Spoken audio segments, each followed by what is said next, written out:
అందరికీ నమస్కారం అండి. ఇవాళ కారం దోశ రెసిపీ చూసేద్దాము. ముందుగా పెనం వేడి చేసుకొని దాని మీద దోశ పిండి వేసుకోవాలి. దీన్ని రౌండ్గా తిప్పుకొని దోశని కాలనివ్వాలి.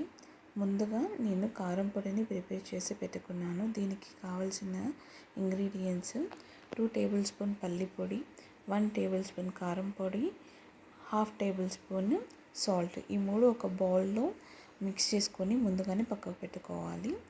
దాని తర్వాత కాస్తంత దోశ వేడైన తర్వాత దాని మీద ఈ పౌడర్ వేసుకోవాలి. వేసుకున్న తర్వాత దాని మీద దోశ మీద నుంచి 2-3 టేబుల్ స్పూన్ నెయ్యి వేసుకోవాలండి. దీనికి నెయ్యి మాత్రమే వాడండి, అప్పుడే దోశ టేస్టీగా ఉంటుంది. వన్ సైడ్ కాలిన తర్వాత రెండో సైడ్ కూడా ఫ్లిప్ చేసుకుందాము.